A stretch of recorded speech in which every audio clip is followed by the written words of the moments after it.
This is a safety operation for the belt sander. What's rule number 1? Keep hands clear of moving parts. Okay, so this is going to be really loud on the screen there. So this is the only machine. As I fire it up, it's a little bit loud. Please don't be scared of it. It's a loud machine, but we're only going to turn it on one time here, and then I think we should be good for the rest of the demonstration. But I want to show you where the moving parts are. Okay, first of all, this is the belt here that's moving, so you have to make sure you keep your hands clear of this part right here. We have a guard around the outside that should keep your hands clear, but watch this spot here, and over here is the other side that moves. One thing I'd like to draw your attention to is sometimes the belt tracks off of the side.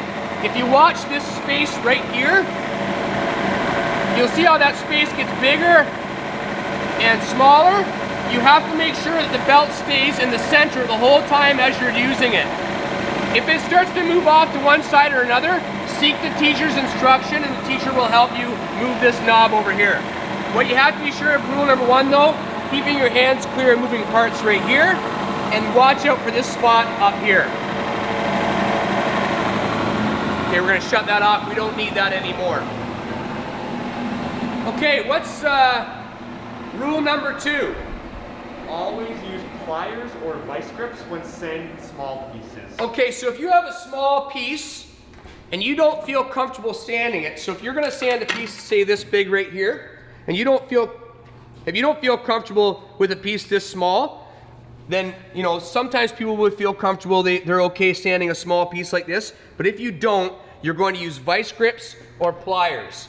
So what I have here is a set of vice grips. Some people don't really know what these are. What you do with vice grips is you twist this knob at the end and you get it to the right size. You put your piece in there like that, you'll hear a, and what that does is it holds your workpiece in there, and then it enables you to sand your workpiece, keeping your hands away from the belt, if that concerns you. Each person's gonna have a different comfortable level with the belt sander. So some people might want to sand smaller pieces or larger pieces. It's whatever your comfort level is. I don't recommend sanding anything smaller than this because that's getting your fingers fairly close to the belt, therefore kind of going in against rule number 1, which is keep your hands clear of moving parts. Okay? Rule number 3. Never force your work into the sander. Okay, so never force your work into the sander. So I have to turn it on for this one more, but before I turn it on, I'm going to explain something. As you're forcing your work into the sander, you could do damage to the belt. You can see right here is the start of a rip. I'm not sure whether you can see that on the screen or not, but there's the start of a rip. That's because somebody has forced their work into the sander. So you can cause damage to the belt, and also your hands get sweaty or greasy as you're working. So if you're pushing hard into it, there's a better chance that your hands are going to slip and go into the belt. So one more time, I'm going to turn it on to show you this. As you sand your piece, this is what it should sound and look like.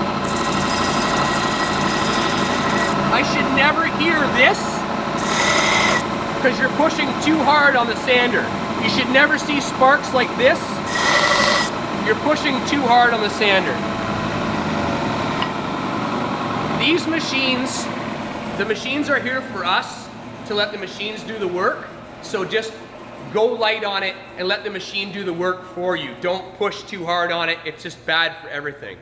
Rule number 4. If your piece catches, let it go. Okay, so if you're sanding your piece and it gets caught, that means you'll feel it get caught. Just take your hands away and let it go.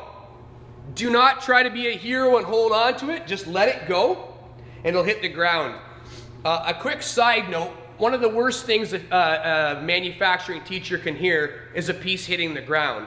Because generally when that happens, there's been an accident or something's happened. Even if it's just slipped out of your hand, it's not a good thing. So that noise there kind of terrifies me a little bit. So make sure you're holding on to your work pieces even when you're in transition. Don't leave your work pieces. This is a side note. This isn't a safety rule for the saw, but don't leave your work pieces sitting on things like this so that as somebody walks by, it can fall onto the ground, because that noise scares me. All right? So make sure you hold on to your work pieces. Not a safety rule for the saw, just throwing it in there. Back to the rule number 4. If it catches though, feel free to let it go, and if it hits the ground, it's fine. And the last rule for the saw, number 5. Use work rest when applicable. So the work rest is this thing right here. This is a new one we had installed last year. So when you're sanding, make sure your hands are on the work rest. It gives you more support. So when you're sanding, you can go like this. Same with this side over here. There's a very large, you might want to call it a table, but it's called a work rest. So as you're working, make sure your hands are down on the work rest like this. Okay? Any questions about the horizontal bandsaw?